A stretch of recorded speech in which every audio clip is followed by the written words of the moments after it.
Today on the Dolby Institute podcast, we are talking color, specifically with three of the top colorists working in film and television today: Tony D'Amore, Paul Westerbeck, and Frederick Bokenhauser, all senior colorists at Picture Shop here in Los Angeles. Our guest host is Tom Graham, the head of Dolby Vision Content Enablement, returning for the second installment of our ongoing series, Conversations with Colorists, where he discusses the nitty-gritty of working as a professional colorist, especially for projects that deliver in Dolby Vision. I should also mention that if you are listening to this podcast on an audio-only platform, you might want to check on this particular episode on YouTube for some added visual elements. There's a link in the show notes. And hey, while you're there, feel free to subscribe to our YouTube channel as well. Take it away, Tom. Welcome to a new episode of the Dolby Institute podcast for video folks. I'm excited to continue our Conversations with Colorists series, which we have deep dive conversations that aren't limited by time or format with working colorists on their experiences creating and storytelling in HDR and wide color gamut, as well as utilizing the Dolby Vision tools and workflows. So we hope that you find it entertaining, educational, and that there's a lot of useful knowledge for you, for colorists, producers, showrunners, and filmmakers. It's an exciting time in our industry with so many fantastic outlets for great content, and now new possibilities for immersive storytelling. And today, I'm absolutely thrilled to be joined by three amazing A-list colorists from Picture Shop in Los Angeles.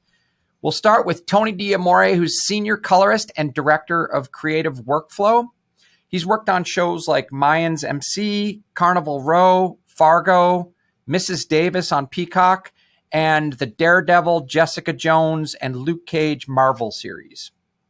We also have Paul Westerbeck, senior colorist, working on CSI Vegas, Gotham, Pennyworth, Supergirl, and Doom Patrol.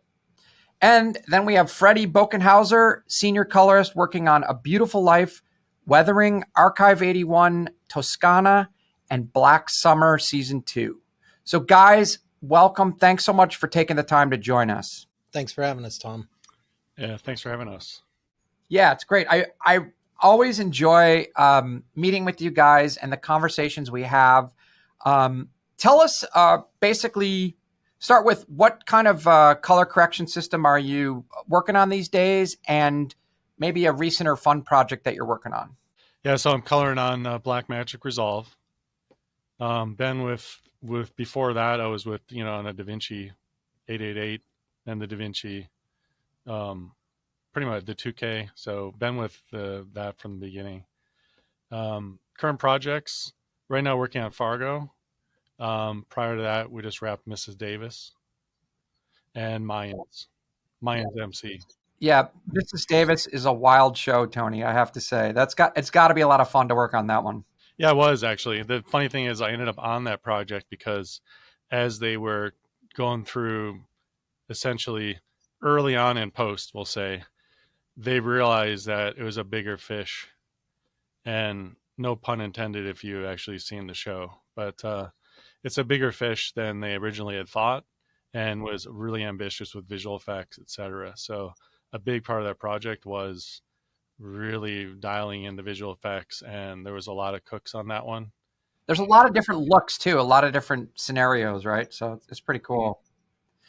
Paul, over to you. So I started on a Dubner back in the day at AME, and then worked my way up and got on a Dewey, and then went and got on the 888, just worked my way up. And then when it came time to go nonlinear, I checked everything out and ended up on a Nakota, which I stayed on for, 12 years or more. And I just switched back to Resolve. The color tools work really well in the Blackmagic. So I'm pretty happy with that. I'm fortunate to work with some top DPs because it just makes your life a lot easier. The creativity is just amazing. The lighting is great. Doom Patrol. That was a good show. A lot of visual effects. Dead Boy Detectives, another show. It's also very, very intense visual effects work. And yeah, so Dolby Vision on Doom and Dead Boy Detectives. It works pretty well, having to deliver the Rec 709 version to go through Dolby Vision. I just kind of like the way that, the colors translate coming from HDR through Dolby Vision. We'll dig into that. That's a great topic. Cool. Hey, Freddie, give us a little bit of your tool of choice and what you're working on. Yeah, I'm from Copenhagen, Denmark, and started at 16 at my dad's post house, actually, and worked on the Warhol, a little bit on the Flame, Symphony, DS Nitrous, back to Nakoda, which was what Warhol became, Scratch, a little bit of Luster, a little bit of Basslight, and then ended up on Resolve as well, which I really just love. And I think the power behind the development of the system is just really, really strong. Like they really, really come up with some great features, and just it's home now, and that's where I live. And, I'm into that. Recent projects going live is A Beautiful Life, which is actually a Danish feature for Netflix, but an original Netflix production, so done in Dolby Vision, shot in Denmark beautifully by an American DP, Daniel Cotronio, who's a longtime collaborator, and then starting up a series called Hysteria, but we need this little strike to end before I can finish that. Just a joy fest of creativity on these systems. Freddie, I noticed you do quite a few shorts, and I was really interested in Weathering. That's a really interesting look and, kind of thriller short story. Yeah, I have always just really enjoyed the format, and when I have the bandwidth to it, I love collaborating with filmmakers on shorts. It's a DP that I've worked with for many years, Pierluigi Malavasi.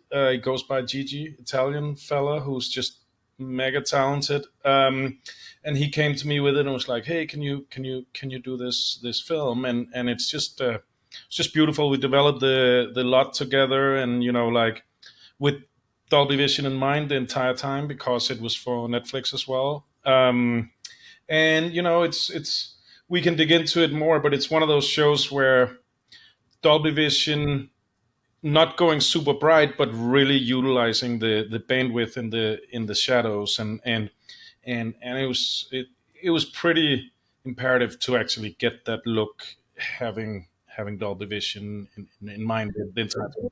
All right, so let's dive in. We'll start with holy cow, HDR. We've lived in this Gamma Rec 709 SDR world for a long time, and maybe Tony, you started pretty early on exploring this new format, and gosh darn it, if I don't think you actually got sunburned from a pulsar or sitting in front of a pulsar for a year or two, right?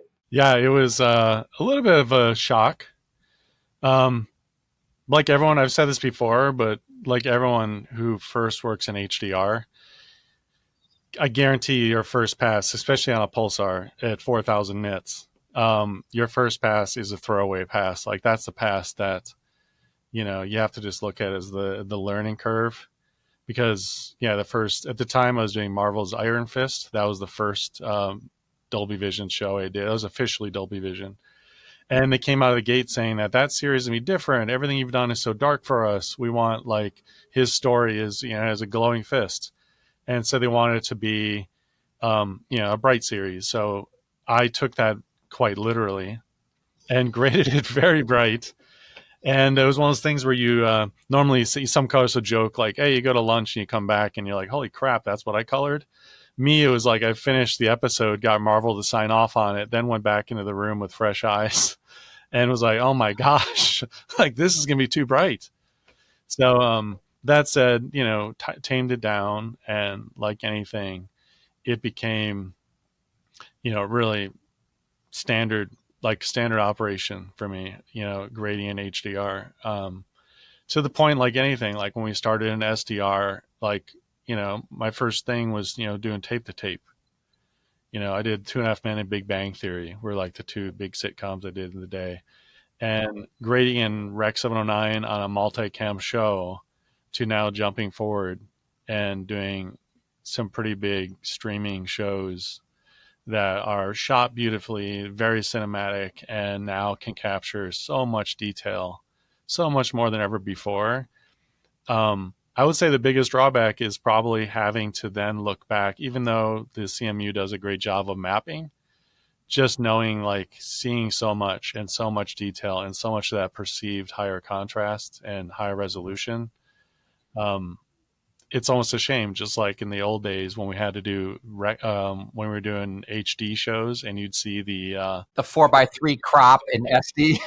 yeah, and you see your SD feed, and it was like, oh my gosh, it's blurry, And we're not in that world anymore, but it's still it's like every new level of technology we get at our hands makes it that much harder to look back on what we used to do. So onward and upward. Paul, your impression of the bigger sandbox, going from an SDR mindset into wider color gamut, more dynamic range. Yeah, no, it's pretty amazing. And one thing you have to keep in mind is you still want to help tell the story and carefully, not like if somebody's standing in the kitchen and outside is, a window that's really bright, you got to be careful not to just allow that to just blow out and just overpower the scene. So it's a lot of shaping, a little bit more in that way.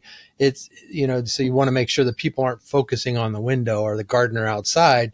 You got to get the actress who's standing in the kitchen, who's speaking, so you got to help to maintain that.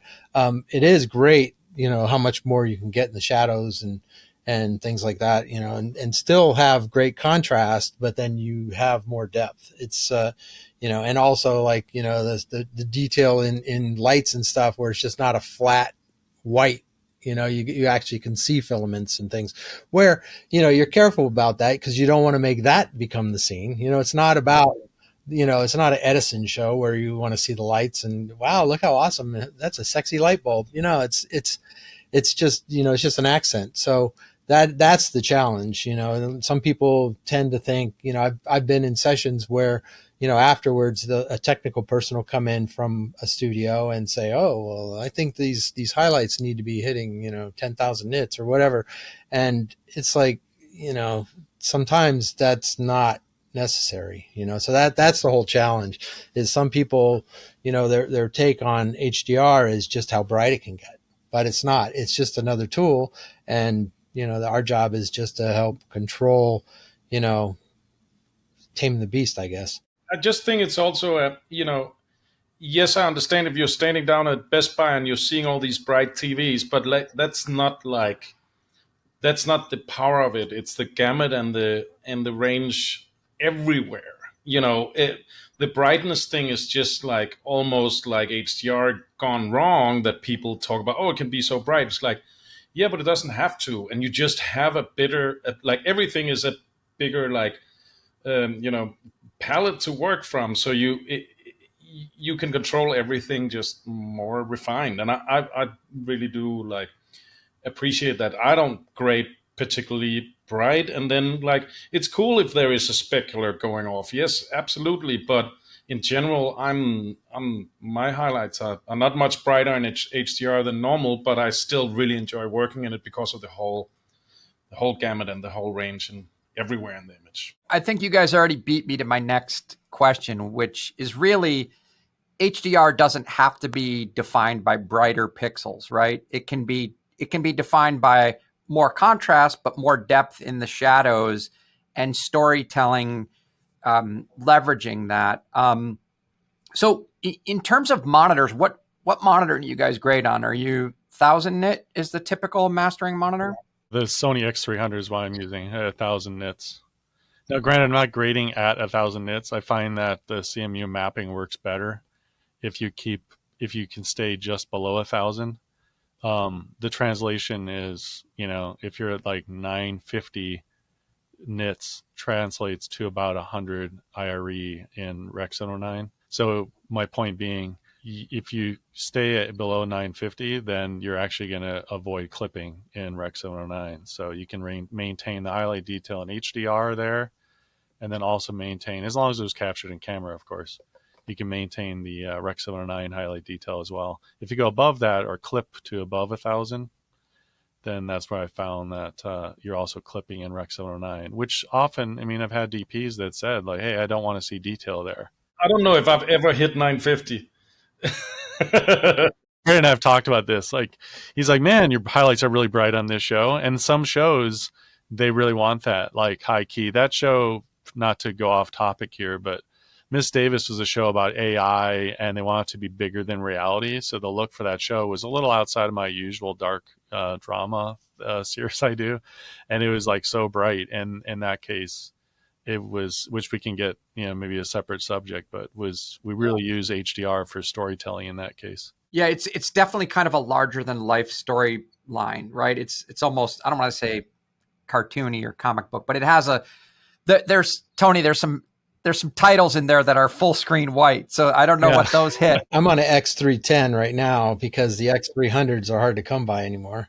And you turn them off and turn them on. Sometimes they don't like that. So okay. Yeah, you just got to be a little careful with the the angle on an X310, a little more than an X300, but color's good, and it's 1,000 nit. X300 as well. I'm lucky to have one of those that's still alive, and I do utilize the LGs as well. For A Beautiful Life, for instance, the director was like, "I trust you with the SDR pass. I wanna get the experience of Dolby Vision." So I had the 600 nit. Or the experience of like HDR. So I had the 600 nit pass up for him on the client monitor, and it worked really well. And he was happy, and then I checked that trim in the same swoop, so that was good. Now, speaking of monitors, this may be getting a little bit ahead of the story, but do you guys prefer an HDR and an SDR monitor for doing, a dual monitor for doing the CMU mapping, or do you like to work on a single monitor and just toggle? I like using two personally because it does help you to make sure that your representation is the same. It's like, sure, your highlights aren't going to be the same, but overall it just seems to help. And then, once I've kind of gone through it, then I'll quit looking at them both, and just kind of treat it as an individual thing. But, when I do my first pass, I like to have them both up. I've learned that's a gotcha doing that because I've always graded the same way as Paul there, and I think Freddie as well. But the thing is, I found later was, well, quick story, is I did simultaneous for Marvel. I was doing simul all the time, and I always just had the two up, and I rarely watched one without the other. And I sent this out to DP, and he calls me. He goes, "Hey, man," and he was only watching the SDR. Even though he sent both renders, he watched just the one. And he goes, "Hey, man, everything looks like a sitcom to me." And I go, "What?" And I'm like, "I'm looking at it here, and no, not at all. It looks great." And I said, "Maybe there's an issue with the file, et cetera, et cetera." So then I reach over and I turn off that. This is back in the Pulsar days. I turn off the Pulsar. It was like 4 stops of fill came in out of nowhere. So I did find that that's been a little bit of the caveat to doing the two monitors is you have to, at some point, like Paul mentioned, do that, one without the other pass. And I found my normal workflow is do dual monitors per scene. Depending on how much of my timeline, how much time I have to spend that day, I will sometimes actually flip my HDR display to Rec 709 and actually watch each scene down in Rec 709 without the HDR and then fine tuning there and then going back to the HDR and just kind of doing a balance. And it sounds like redundant and like a lot of steps, but it really isn't. It only takes a couple extra minutes. And if I do that for every scene, I found that my end product, when I'm doing my final just SDR pass, shouldn't take long at all. I mean, maybe a couple hours maximum. It's certainly an interesting topic, Freddie. I'm dying to hear your idea on this because that HDR, there is so much dynamic range. It can be brighter. And so having that SDR on at the same time can affect your judgment on that, right? Yeah, and it's not just for brightness either. It's kind of like, an example, I did the first ever non-scripted show for Netflix, and it was a firefighting show, and they had these yellow uniforms on, and I was like, loved how it looked, and I did my first HDR show many years ago, and it was like, no, you do this first, then you switch over, and I was like, those yellows don't look the same, and I was like trying every trick in the book, only to find out I literally pulled up like the color gamut, and I was like, oh, it's outside of it's outside of gamut. And so a lot of times when I'm working, if there's some colors that are like, these are not the same, you can like, it's a small tweak, but like it like clicks in when it's in gamut, and like that way you can like, they really do match, and I that's why I love having both on. And with that being said, my last pass normally is also like SDR on everywhere, and do the so like do the trim that way. But yeah, it's like, otherwise you can trim and trim and trim and try, but if it's not in gamut, it's not in gamut. And I was, it was my first time. I was like, why is this not looking right? And it's just a little tweak, little hue, and then like pops right in. And were you using the secondaries for the Dolby Vision trims for that to dial in the hue and saturation? This was 2.9, so it didn't have that. So it was like, sometimes you can zoom in on something and trim and like analyze a frame, and there's, there are tricks, but it just, none of it like worked. And it was like, I really don't understand this till I like, it was just like, oh my, of course, it's just right outside. I think the big tip there from all of you is it's definitely okay to work in dual monitor, but at some point turn off the HDR and just focus in on the SDR by itself. And I'm curious, do you guys do like a palette cleanser where maybe you go to lunch and then do that, come back separately to give the SDR more of a fresh view? I find that I don't have to do that because I have a backlight.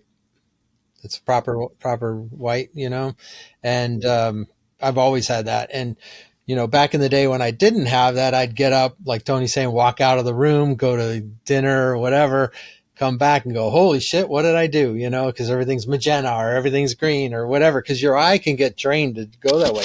But having a reference in the background is super important. And I find that I don't end up drifting.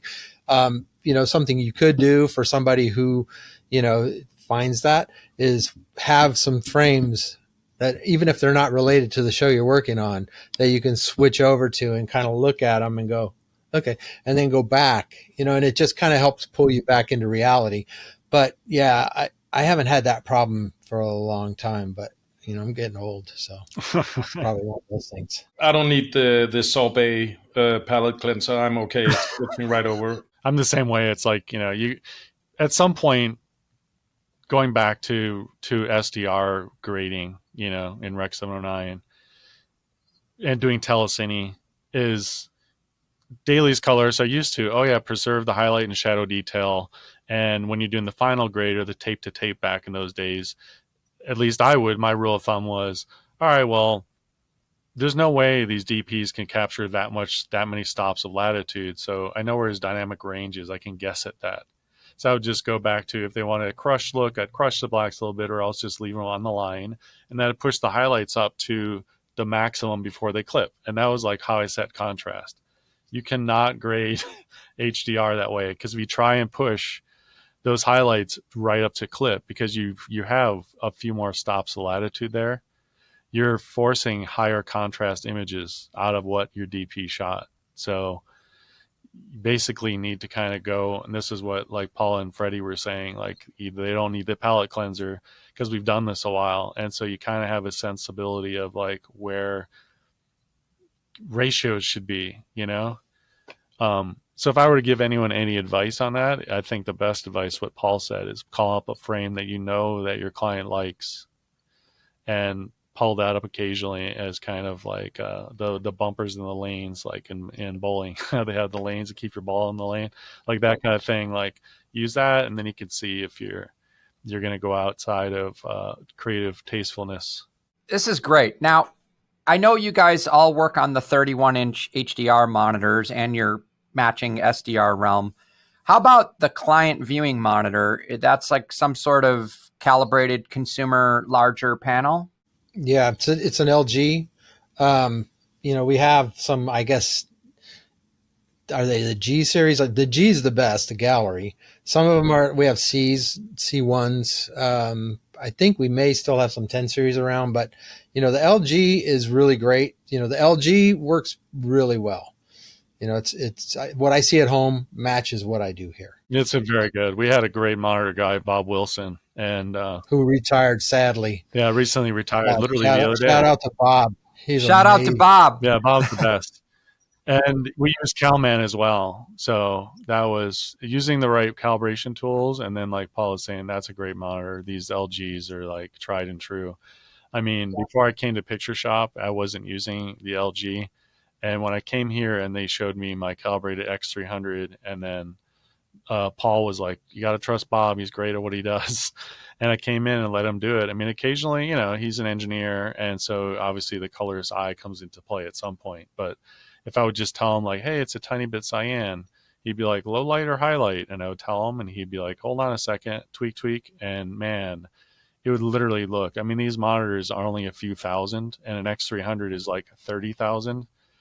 He got them looking pretty damn close. So it's a testament to the technology and his skill set. They're all a little different too. I think I have one of the 10 series because my 55 inch here, it looks incredible. It's never drifted. Some of them drift a lot. And like, I was just like, Bob, whatever you did to this, let's just never touch it. And it really has stayed true. Up here, close to me, I have a 48 inch because I thought the 55 was too big. And we've gone through 4 or 5. And the one we landed on now is just perfect.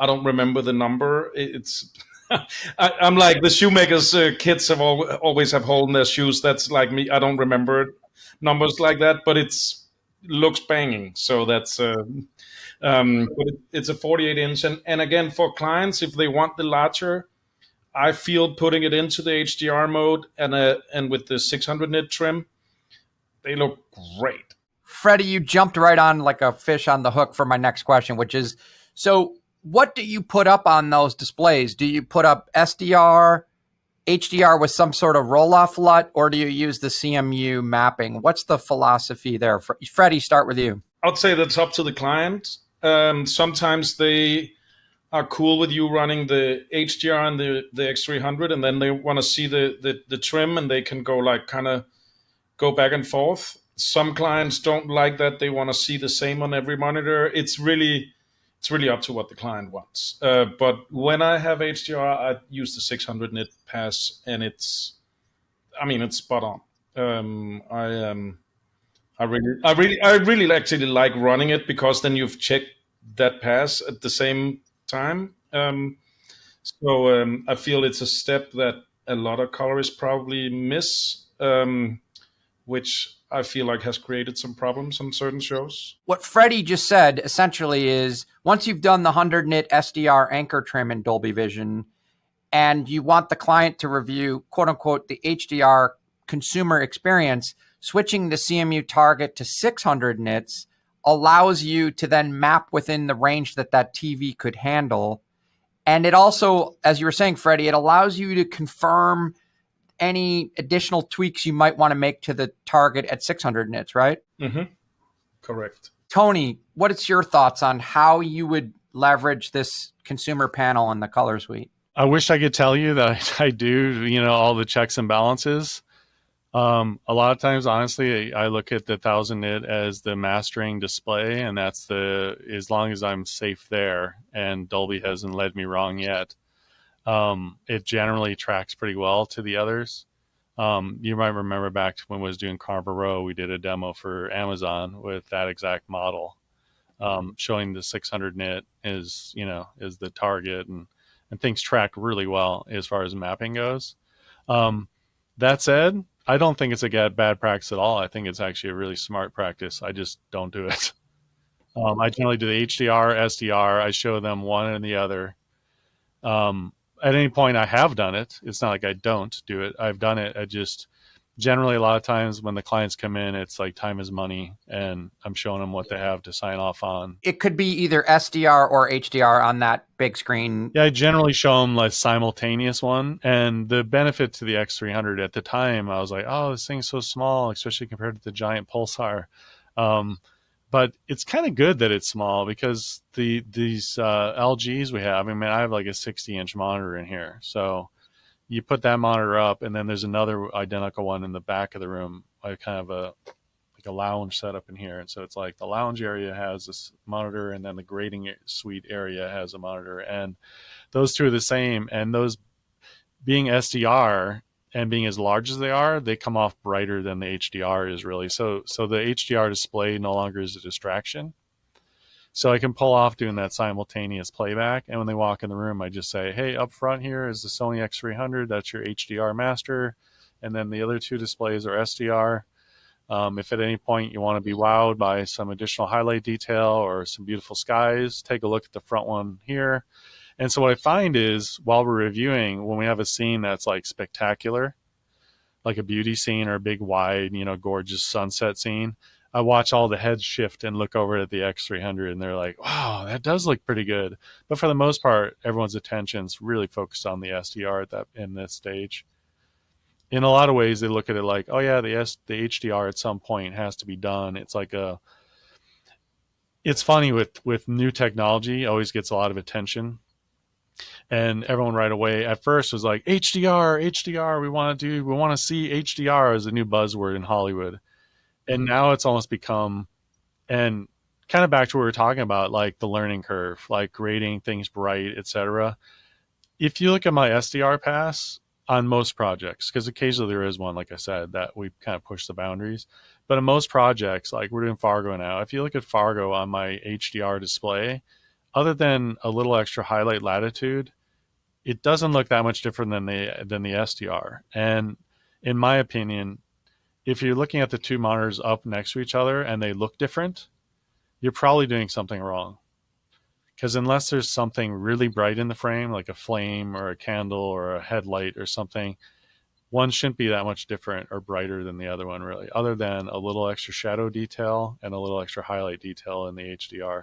In my suite, I do the same thing. I'll have the HDR up on the X310, and then I have an EP950 that can do either, right, the 600 nit or Rec 709. That's another LG. And then I have the C1, I think it is, in the back. And in that one, I only do SDR. That's the only thing I feed in there. Probably more because I haven't taken the time, like Freddie, to really make sure it's dialed in for HDR. And I know it can be done, but I just haven't taken the time. I tried it in the beginning early on, and it was just different. And, and I don't know what it was, just gave up. And I heard Freddie had his dialed in, and Bob was like, yeah, Freddie's is really dialed in. But I just never really took the time. I don't know how he did it. It's all Bob's fault. Like, it looked killer. So I'm like, dude, this is great. I can run this. Sounds like we need to spend some more time with Freddie, is what I think it sounds like. Yeah. That's what most people say. Yeah. So same thing. Clients will look at the HDR in the front, and that becomes a little bit of a challenge with the off angle. So normally, like when I have a DP sitting next to me or an executive producer or something, I will shift the monitor and split the difference on the off angle, and it actually works out really well. But I think the X300 is better in that area. The angle is a little wider. You guys have sort of designed a workflow that is maybe a bit unique in that, as we've talked about, you are very comfortable working in HDR and the mapped SDR simultaneously using Dolby Vision, but you also sort of have a recipe on how to do that. And I'm just curious if you could maybe talk about, planning HDR, SDR with the creatives, and then we'll dive in on the next round. We'll dive in more on your workflow with sort of a starting point trim and analyzing, etc. But talk about, I guess, working in this world of HDR first, and then getting creatives through the knothole of generating looks and things like that. If we take weathering as an example, like we know this is for Netflix, we know what camera we're using, we shot a test. In this process, I'm SDR all the way. But we also, obviously, if you sit at home, you won't have this firepower. We have some really deep color scientists working here. So we have lots that we can switch out. I never color manage anything. I don't use Aces or DaVinci color management. I like to lot manage and like work that way. So I know that the lot package I have from our color scientist, when I switch out the very last node to the HDR, and obviously I check that, but with the DP, I'm sitting here just all creativity, all like, SDR at that point, like in an environment he completely knows. We knew we wanted to look super filmic. And then like I double check, okay, does this translation work? So when we come to grade, I, put up the dailies, put a conversion lot on that to to fit, so it doesn't look crazy when I switch back and forth. And then like we're there, like we are very close to what they've been seeing all along, and that way, like I have like we already have the conversion down, and then like they're all happy with what they see because it's not like shifting wildly. And that's I think, I can't speak for everybody, I think all of our workflow is like we know how like it will translate, but obviously that it's not the people in a garage somewhere, unfortunately, can't don't have that firepower that we're lucky to have. Yeah, we're fortunate. We've got Chris Kuchka and Josh Pines, who I lean on heavily every time I'm going to start a project, and I get LUTs from them. And just like Freddie said, I have LUTs that'll take it to 709, to HDR, whatever. And, every show we do, we will work with them and they'll provide a LUT based on the camera. And, so in my case, we'll have that LUT as, say, the show LUT, and then they'll do CDLs also. And then they'll provide them, and I'll have them if I want to use them. And most of the time I'm lucky because, we've got some great people that work on these shows that I've been doing, that it all just works out. And so I'm able to have a starting point that they have given us. So it really helps the collaboration with the DP because he's confident that what I'm getting is what he's doing. And it's like, I'm not reinventing the wheel, on each show. It's like we're starting from where he wants to be, and then we can enhance from there. And so yeah, it's similar to Freddie. I'm not using Resolve color management. I haven't had to do a show in Asus. Same for you, Tony, in terms of similar. I'm a little less, I don't like trusting LUTs very much. I like creating them, but don't like using like a LUT unless I've made it, in a sense. So like they were saying, I don't really like using the Resolve color management to do anything. We have some really great color people here at Picture Shop that you pretty much give them anything and tell them what you need it to end up like, and they can get it. That said, I've found that on shows that have heavier looks, like I have a look LUT I send out, if I don't create the look in HDR and then flip that to Rec 709 or SDR for the DP, you can get a little bit in the weeds. And like Freddie says, he has his workflow, Paul has his, and these are all valid ways to manage that. What I personally do is I'll grade the look in HDR here. And then when I like it, I don't always have to do that with the DP. Like generally I get the notes on what the look they want to be, and then they may come in, or I'll figure out a way to get them a file to look at. I come up with that, but then anytime I send them anything, I'm then flipping myself. I flip that to SDR so that they're always just seeing SDR, but then I'm confident when the look comes back, like the show's locked, I have a picture, and we're doing the first pass on the show, there's no surprises. Because with the wider color gamut, you can get into the weeds pretty quickly with HDR. It could be something that you thought you want to do super teal shadows and super amber highlights, which is the popular flavor nowadays.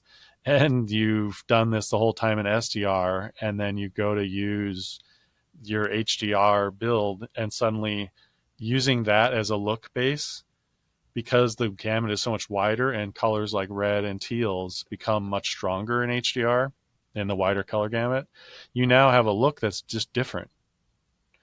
And you have much stronger look essentially in HDR. So that's why I found it better if I just start in HDR then what that derived, the SDR LUT derived from the HDR. In a way, it's like a Dolby Vision workflow. Working in HDR and then just showing the client the SDR, I found that tracks really well for me. And all of you, when then you get the creative in the suite for the first time, your DP, whoever, showrunner, it's not a shock to them in terms of the look going with the HDR first, right? It goes pretty smoothly from there. That was the example when the Beautiful Life, I've done several projects in HDR with this director, and he's like, I know your trims. I know like when what I see there looks the same everywhere. So I just want the experience of HDR when I sit with you. It's like you got this. So that, and I understand once you see it here, you want like the wow factor of that.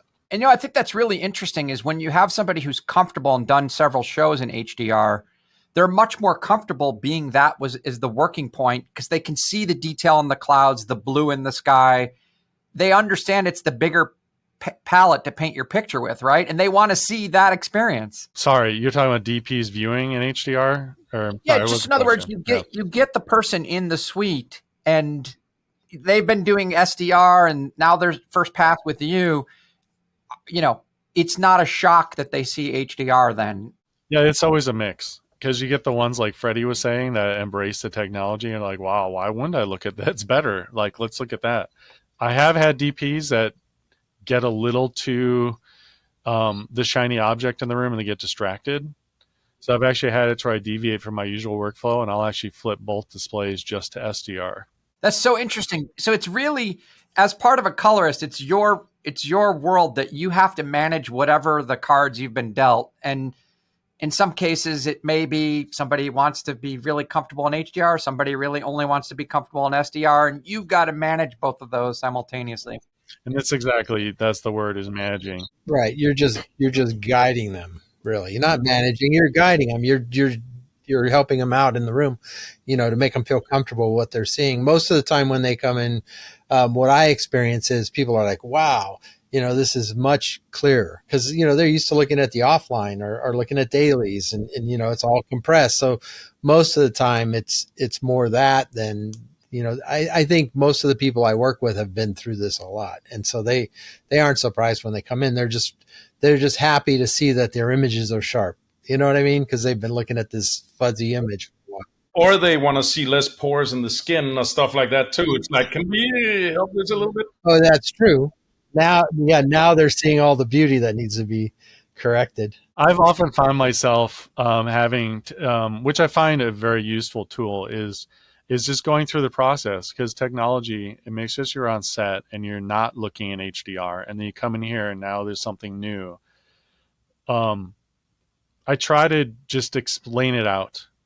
And some of the worst practices, we'll call it, I've seen in this industry has been people dumbing down the HDR because a DP who comes in the room and says they don't like highlights, so they put their highlights at 200 nits. And then now they've basically graded SDR on an HDR display.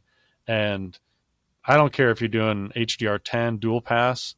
If you start with a master that's got such low contrast, the CMU is going to see that and be like, what do you want to do here? And it's going to give you a pretty flat, muddy picture. So that's why when I start a project and somebody comes in for that first HDR pass, I sit them down and just explain the technology.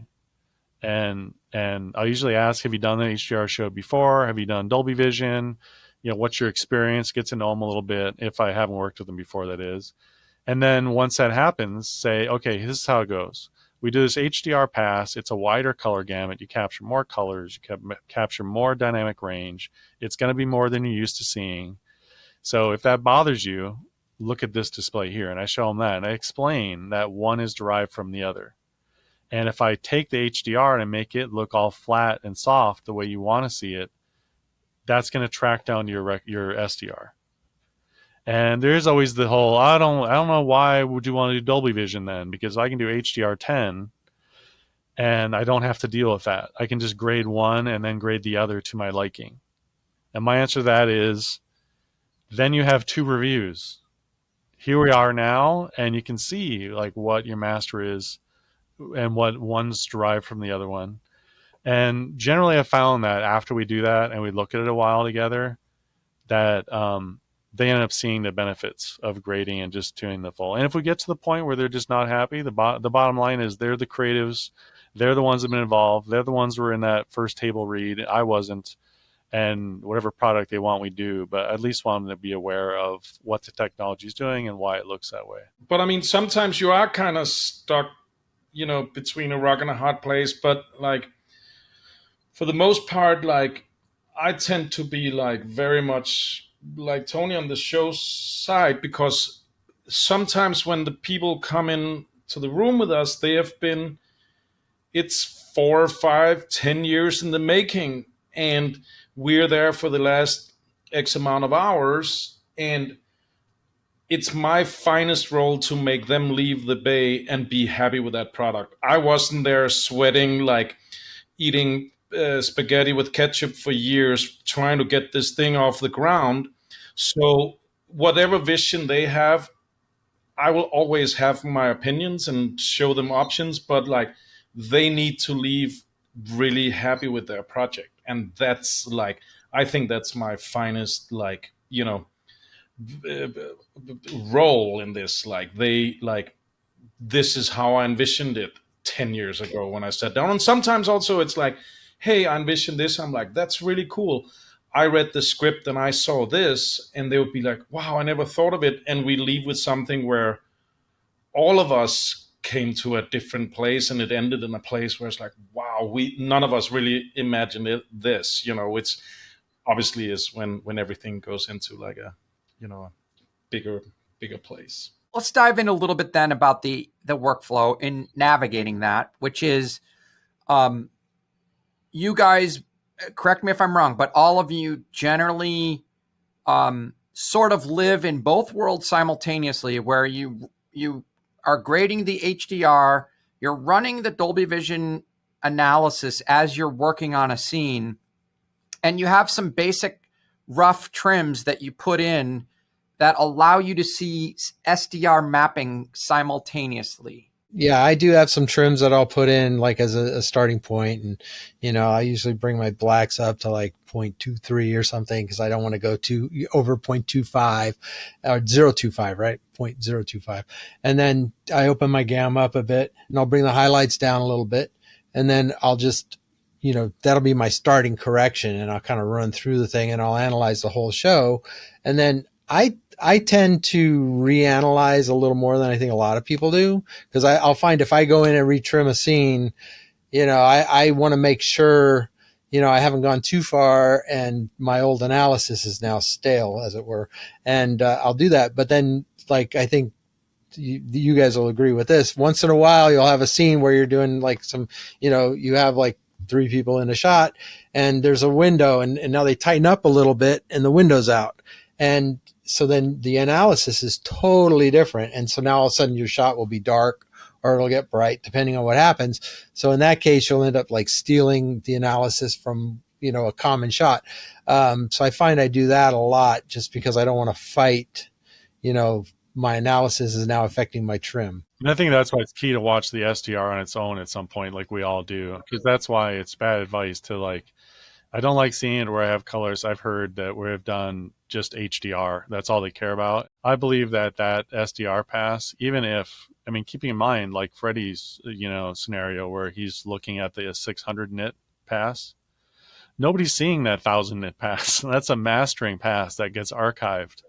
What Seal is seeing is the other nit level. So if you're allowing a colorist with less experience the trust to do that part of the job, I would almost be inclined to have the less experienced colorist do the HDR pass, and then the one with experience go through and make sure that the Dolby pass is optimized. And it's important for me to say, once I've ended the review with whoever wants to see the 600 nit pass, I watch it down in 100 nits on my own and make sure it's tight. I'm not just like going, okay, cool, that's done. So it's more for just like that experience, So I'm just going to loop back to Paul just for a second. So you prefer to complete the entire HDR grade of the entire show and then go in and start with just the basic analysis and a basic set of trims. Right. And then I'll do the dual monitor, and then I'll run through and make sure, everything's good. And there will be times where I'll look at the SDR and go, wait a minute, maybe I do need to change the HDR. And then I will go and make some trims.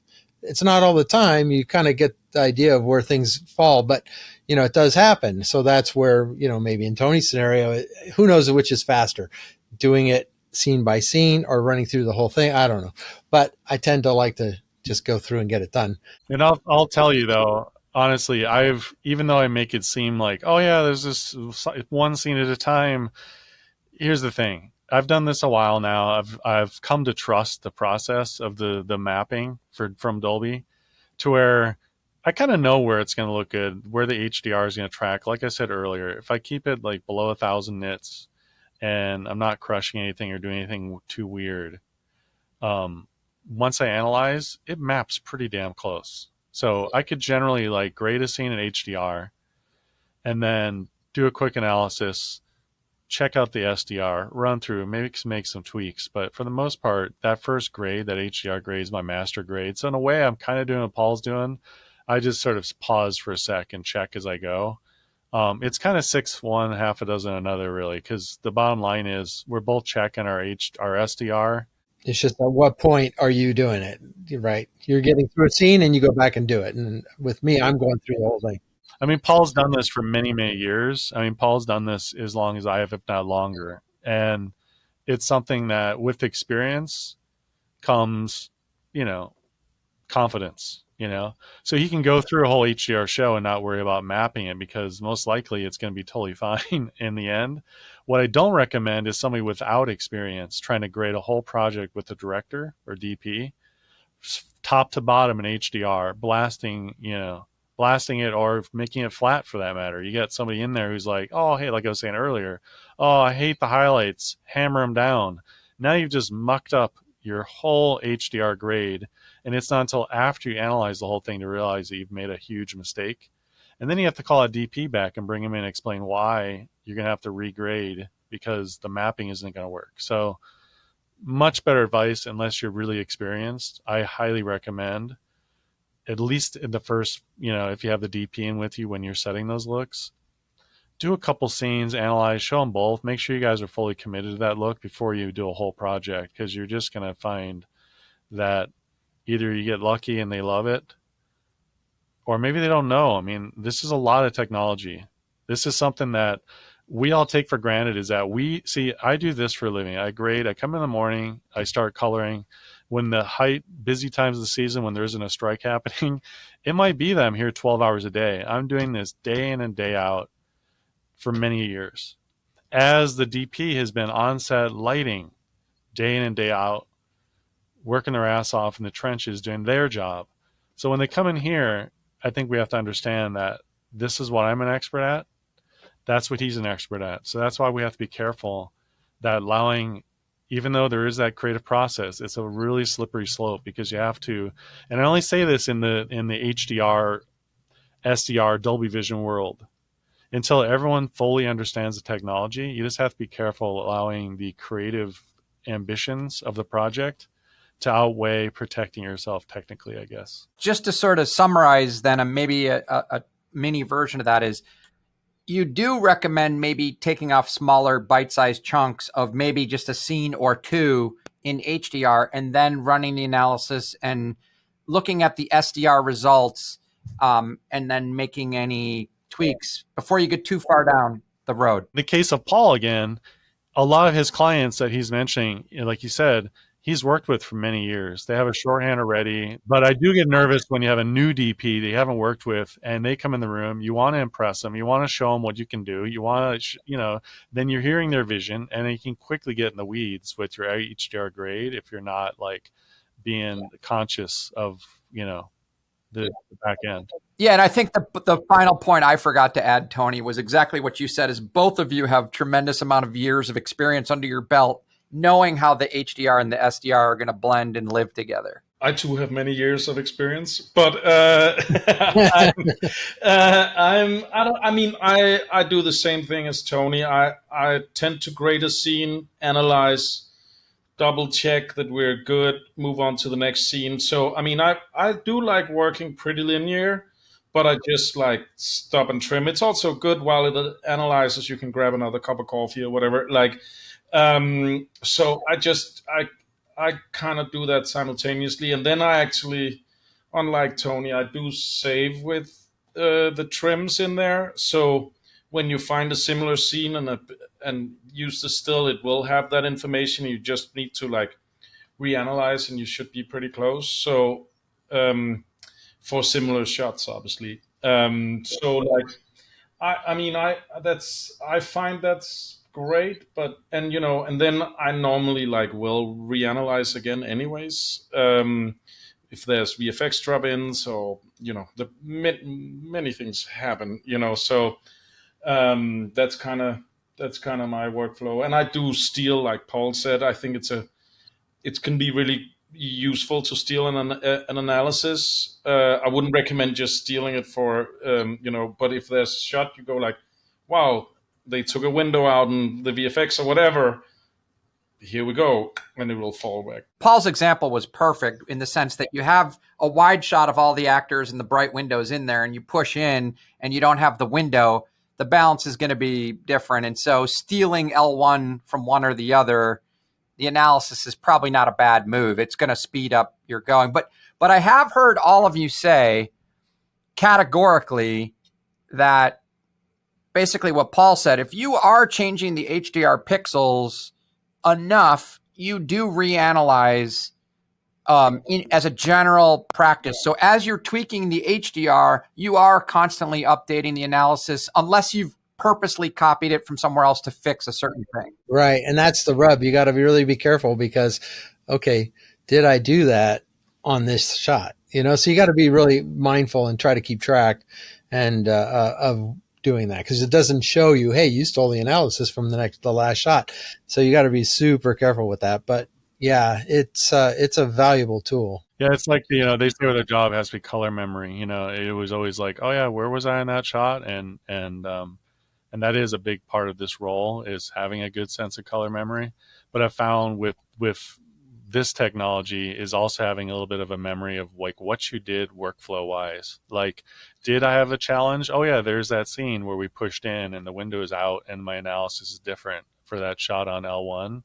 Nobody knows the project like the mastering colorist. So, when you go through that, you kind of, it makes you really nervous also when I hear people say, oh, something happened, we had to reconform, and the assist reanalyzed the whole show for me. You'd lose all those shots that you did, copied the analysis, the color would be wrong on. And that's the thing. It's like when my name's on the show, I don't let anybody do any of that stuff. It's like it's my name. Because if somebody screws up your SDR because of what Tony just said, now your work is screwed and it looks like you botched it. Would you guys say that you're happy with a derived Dolby Vision SDR? Is that a fair statement? Yeah, I think so. I think one thing that's great is if you take and use like a color managed conversion from HDR to SDR, it just doesn't come out as good as it does doing it with Dolby Vision. The color is more true.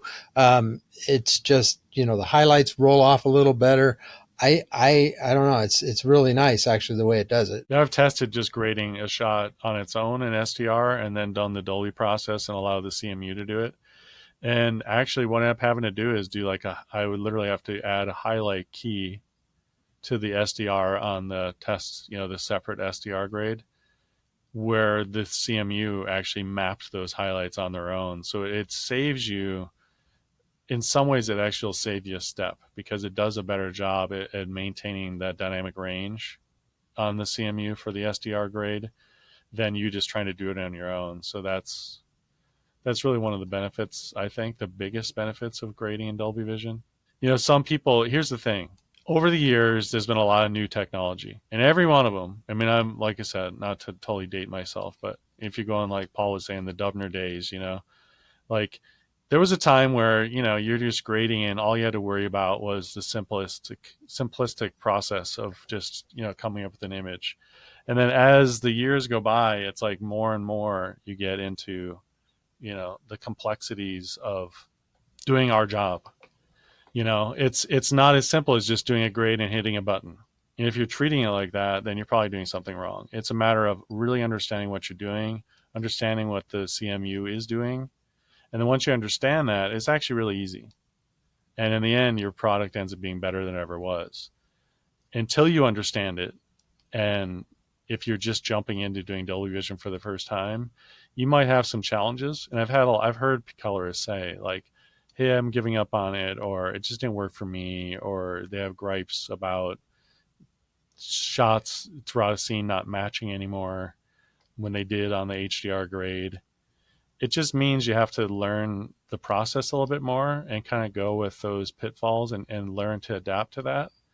Because I've found, honestly, that my SDR grade is as tight as ever doing it this way than it was in the old days when that's all we had was SDR. Would that hold true, Tony, if, let's say, you had to only deliver an HDR10 project, but you also needed an SDR deliverable? Would you still want to use the Dolby Vision tools in that case? 100%. Because I mean, I've been there. I mean, before Dolby Vision, I was doing HDR10. And I had to do is I created like a custom LUT, like I was saying earlier. I don't always trust just slapping a LUT out. So I had a LUT I created myself that did a pretty good job of maintaining. What I'll tell you, it happened though, was that process I lost like a stop or two of highlight detail in general. Depending on how dynamic the look of the show was. If it was a flatter look, of course the challenge wasn't as much. But if it was a pretty dynamic looking show with poppy images, generally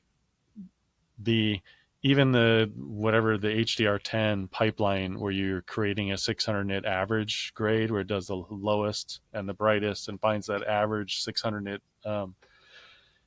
you're losing something, So I find it, even if it's not even a Dolby Vision show, using the Dolby mapping tools to create that SDR is beneficial to the project. Ditto. I'm almost at the point where, even if it is just an SDR deliverable, I would start it in HDR and do Dolby Vision because I really like how it derives.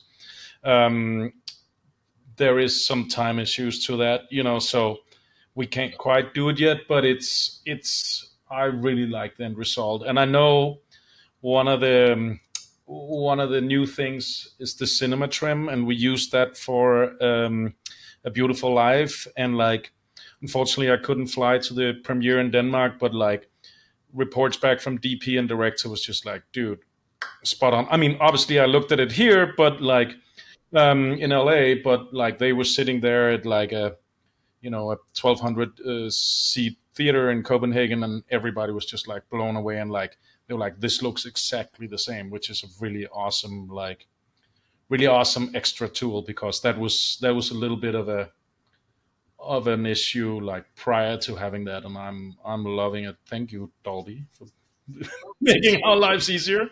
You guys are working basically on an X300 1,000,000-to-1 contrast ratio. You've got to deliver a DCI cinema version that's maybe 1,500-to-1, maybe 2,000-to-1 if it's a decent bulb, something like that, right?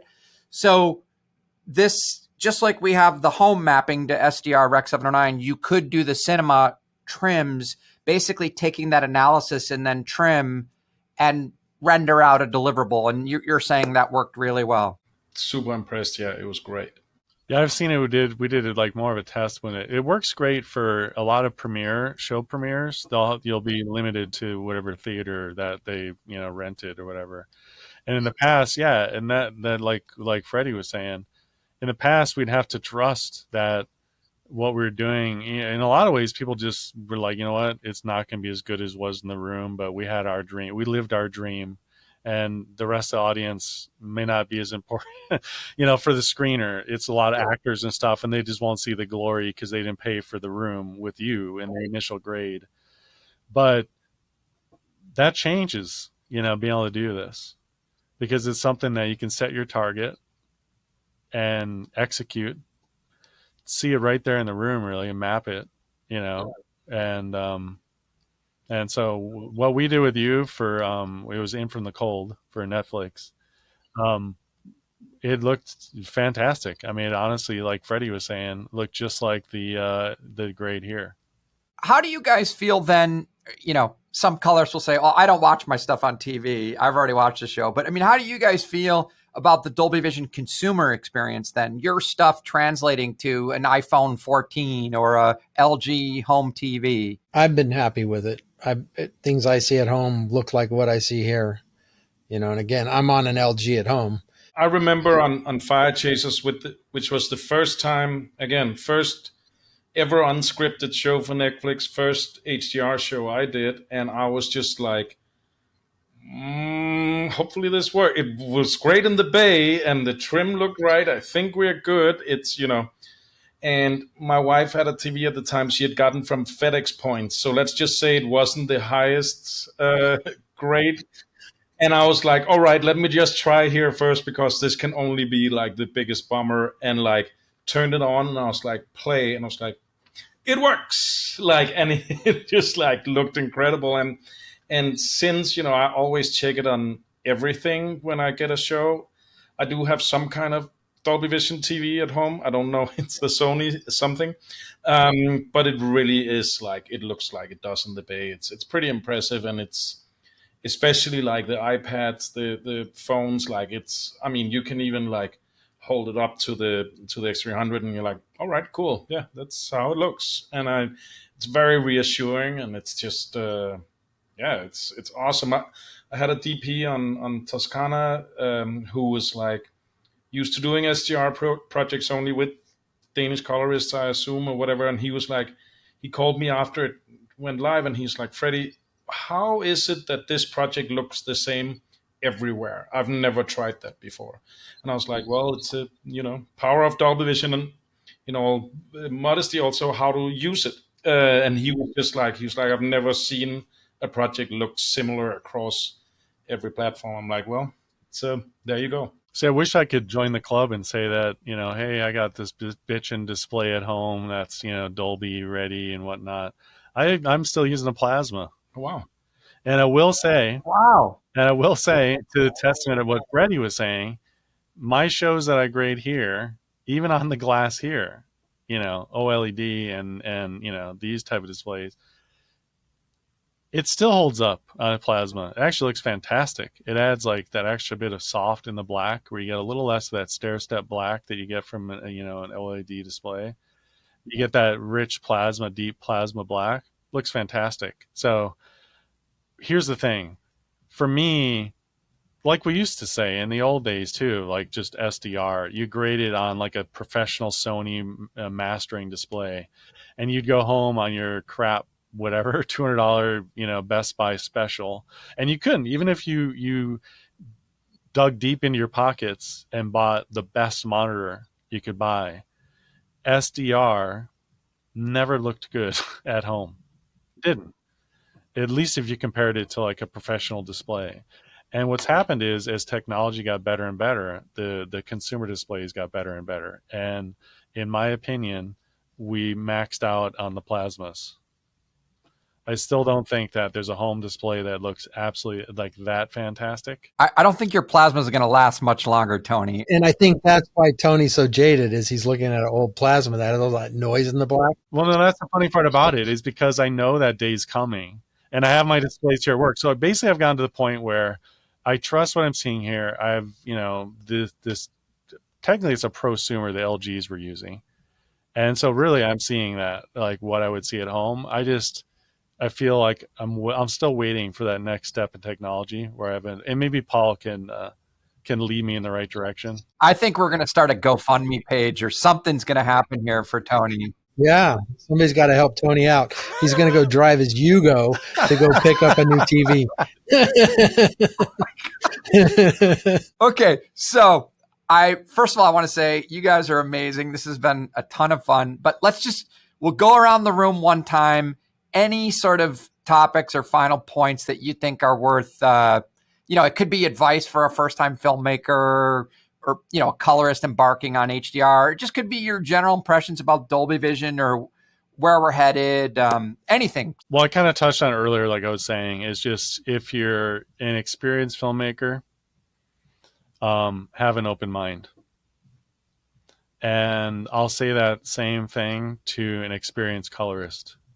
Have an open mind when doing this, because we've all have our experiences going into this, and new technology sometimes causes change, and the way we do things, and even creatively. So really that's just my piece of advice for everybody, is just go at this like something new. And I've been really happy with, and like I said, I've had jobs where we've come in and the filmmakers have felt like they really don't like that look. And after us discussing it and doing a pass, and like I said, doing a per scene SDR grade, really coming around. And I always, like Freddie was saying, my main goal here is that people leave happy. And not just happy, it needs to be that the product, they're here to elevate their project. So it has to be elevated. So I always, even if I do get somebody in the room that has one opinion of HDR when they came in, and let's say they did go the way of embracing Dolby Vision HDR, when they leave, I still say the same thing. I say, did you get what you need? Because I'm completely happy to go in a different direction, or change the way we approach, because, this is your project. And I won't say most of the time, all the time, people, are like, no, I think this is, we're heading in the right direction here. So anyway, that's my 2 cents on the matter.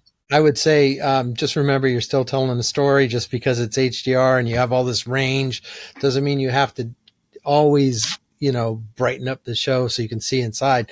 Just remember, you still are trying to help the storytellers tell what they want to convey. And another super important thing is always analyze what you've color corrected. Don't ever analyze what you were given. I've seen people do that, and it's not a good idea. You want to basically do your color correction, then analyze. That's super important. You're basically saying don't try to trick the analyzation. More of a, don't try to save a step, thinking that, you know what, I want to just get rolling where my SDR, HDR will both work. So I've seen it. I don't know that it happens here, but I have seen it in the industry, where there's been people who will get like the raw image and just analyze the show, or have their assist do it, just so that when they start off, they can have SDR, HDR, and they think that the SDR is looking fine, so it's all good. Well, what happens is when you go downstream and you look at a 600 nit trim, it's all screwed up. Especially if you don't reanalyze again after your trim grade, because its calculation off the image is wrong. So that's like super important. And you probably could speak more to that than I could, about technologically why it's important that it knows what the min and max really is, and midpoint. Again, I'm super grateful that the three of you are, you're professionals, top professionals in your field, and that you've done enough work and you've lived in this realm of having to deliver HDR and SDR, and you do Dolby Vision the right way. You really do follow the best practices, and you get a great result. And it kind of cuts through all the noise out there of other people like, oh no, I don't do that. I analyze a chart, or I do some other thing because the Dolby Vision thing doesn't work for me, or I don't want to work that way. And so to me, I think the takeaway is you absolutely can do it right and get a great result. And to Paul's point, don't try to cheat it or be lazy and analyze raw images or ungraded images or charts or things like that. Please don't ever paste analysis, especially random analysis. I've heard of people using just analysis they have stored in like a gallery, and they literally paste a generic analysis on the show without even analyzing. They literally put a base analysis on everything, because it will not track through the 600 nit, 300, 200 nit. It won't go map through. It might look okay on the 100 nit display, but your metadata is going to be essentially corrupt. Your point is, Tony, you're only looking at it at one target, and all the Dolby Vision, there's 1.5 billion Dolby Vision devices out there. They might be 200 nits, 600 nits, 800 nits, 400 nits. they may be wrong. Yeah, and the analysis that you pasted might look okay in 100 nit, but the mapping and all the other ones could completely be off. You got to think further than the 100 nit. I got a call from somebody in this industry at another facility and said, we don't understand.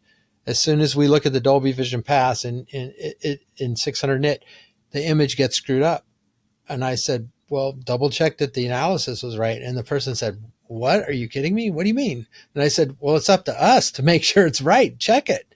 And he did. And it was all screwed up. And it caused the image to get like really bad. It was a terrible analysis that it screwed it up where it really did. It messed it up. Great advice. I think there's one thing we actually haven't even said for the maybe first time user. HDR is not a button in your grading system. HDR is display dependent. So normally if I have first time users, I will switch the X300 to SDR to show what the image actually looks like. And it's the display that, it's display dependent, and which is an important thing. You can't just it's not a magic bullet button you just press on. And I think take the time if you're doing this to educate yourself and look at it and have your colorist, if you're a filmmaker, explain this to you. And if you're a colorist that is not sure about this, educate yourself. And understand what this really is. That at least to me is what made me understand the process. And I was lucky to have some good teachers when I first started and that could talk me through the process. And AB is an excellent teacher also. And, I did my training with him and from Dolby and, very helpful. Shout out to AB. So we have the Dolby Vision, certified training course. Now, again, it doesn't teach you everything about grading in HDR. It obviously focuses on the Dolby Vision part, but it is a good foundation to add to your arsenal as you go down this. And it's pretty affordable. It's $400 for the colorist. It's roughly 8 hours of training. And I know you guys, you get to spend a little bit more quality time with AB since we're so close here in Los Angeles. He does the Americas-led training, but yeah, it's a good point. Very, very helpful. Yeah, he's a fantastic teacher, so I highly recommend doing that. He's great support. If I run into a situation working on a show with some studio or delivery, QC company or whatever, and I feel they're wrong, I'll run it by him. And there's been many times where he's been like, yeah, no, I think what you're doing is right. And then he'll get involved and actually their practice will change. I just want to say, you guys are fantastic. I'm grateful for the relationship we have with Picture Shop and with you guys specifically as well. This has been a lot of fun. I really appreciate you taking the time and sharing your knowledge. You guys are amazing. And, be sure to check out the shows that these guys are working on. They're also fantastic. So thanks, Tom. Thank you. Great. Thanks so Tom. much. Many thanks to my colleague Tom Graham and his guests Tony, Paul, and Frederick for joining us on the podcast today. And an extra special thanks to our friends at Picture Shop for giving us a little peek into their facilities. As I mentioned up top, this is the second installment of our conversations with colorists. If you'd like to check out episode 1, you can find a link to that video in our show notes. And if you'd like even more conversations with artists and filmmakers about how they use technology to tell their stories, please be sure you are subscribed to us, the Dolby Institute podcast. You can find links to our show on all the major podcasting platforms, including the video version on YouTube, in our show notes. Or you can simply search for Dolby wherever you get your podcasts. And if you're curious to know more about the Dolby Institute, head on over to dolbyinstitute.com. There you'll find information about all of our programs. You can access the entire library of episodes of this podcast, and you can sign up for our mailing list. Until next time, thanks again for joining us. This is the Dolby Institute podcast. I'm your host, Glenn Kaiser. Our producer and editor is Michael Coleman. Our executive producers are Amanda Schneider and Jack Ferry, with additional editing by Matt Nixon. Thank you for listening.